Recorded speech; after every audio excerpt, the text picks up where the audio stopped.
Assalamualaikum warahmatullahi wabarakatuh. Selamat datang di Cahaya Rob, tempat di mana kita bersama-sama mencari ilmu, merenungi hikmah, dan menelusuri jejak cinta Allah dalam kehidupan kita. Di sini, kami berbagi inspirasi Islami, kisah penuh hikmah, dan petunjuk untuk menuntun langkah kita menuju ridanya di sebuah pinggiran kota Los Angeles, Amerika Serikat. Tepatnya setelah kejadian kebakaran besar yang melanda sebagian wilayah kota, penduduk setempat bergotong royong membersihkan sisa-sisa puing yang hangus terbakar. Kebakaran tersebut telah meninggalkan kehancuran besar dan banyak keluarga kehilangan tempat tinggal. Namun, di tengah kesedihan itu, ada secerca harapan ketika warga menemukan sumber air baru untuk memenuhi kebutuhan mereka yang kritis. Sebuah komunitas di kawasan itu memutuskan untuk menggali sumur di tengah lapangan kosong yang sebelumnya merupakan area perumahan. Dipimpin oleh seorang pria bernama Daniel, seorang insinyur sipil yang juga dikenal sebagai pemimpin komunitas yang bijaksana. Mereka mulai menggali dengan harapan menemukan air. Namun,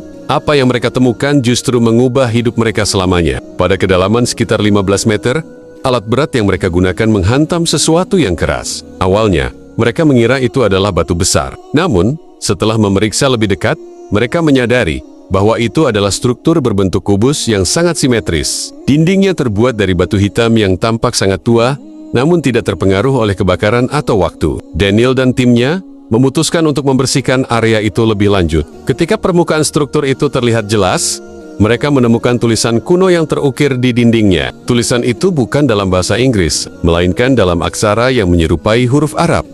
Hal ini membuat mereka kebingungan. Daniel menghubungi seorang profesor arkeologi bernama Dr. Sarah Collins dari universitas terdekat.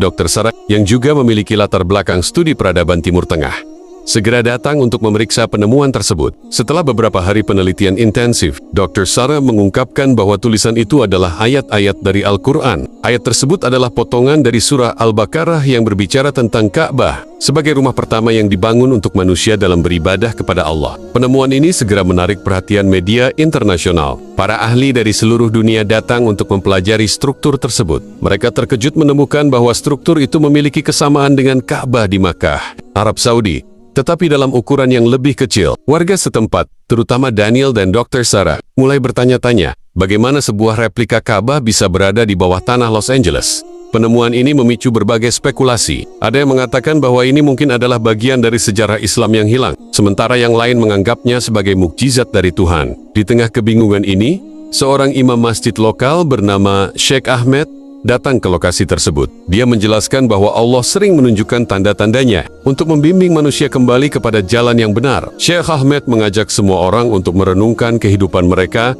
dan mencari kebenaran yang sejati. Penemuan tersebut membawa dampak besar pada masyarakat sekitar. Banyak warga non-Muslim yang mulai mempelajari Islam, termasuk Daniel dan Dr. Sarah. Mereka terpesona oleh ajaran Islam yang menekankan kedamaian, keadilan, dan kasih sayang. Beberapa bulan kemudian, komunitas itu memutuskan untuk menjaga struktur tersebut sebagai tempat belajar dan refleksi spiritual. Banyak orang yang datang dari berbagai penjuru dunia untuk melihatnya, dan tidak sedikit yang akhirnya memeluk Islam setelah menyaksikan keajaiban ini. Kisah ini mengajarkan kita bahwa hidayah Allah bisa datang dari arah yang tidak terduga. Penemuan replika Ka'bah di Los Angeles menjadi pengingat bagi umat manusia bahwa tanda-tanda Allah ada di mana-mana, dan tugas kita adalah membuka hati dan pikiran untuk menerima kebenaran. Dan di bumi itu terdapat tanda-tanda kebesaran Allah bagi orang-orang yang yakin. Qs. Ats. Zariyat 20. Alhamdulillah, kita telah sampai di akhir pertemuan kali ini. Semoga apa yang telah kita pelajari dan renungkan menjadi amal kebaikan yang terus mengalir, insya Allah. Jangan lupa untuk terus menyebarkan kebaikan dengan like, share, dan subscribe channel ini. Sampai bertemu lagi di Cahaya Rob,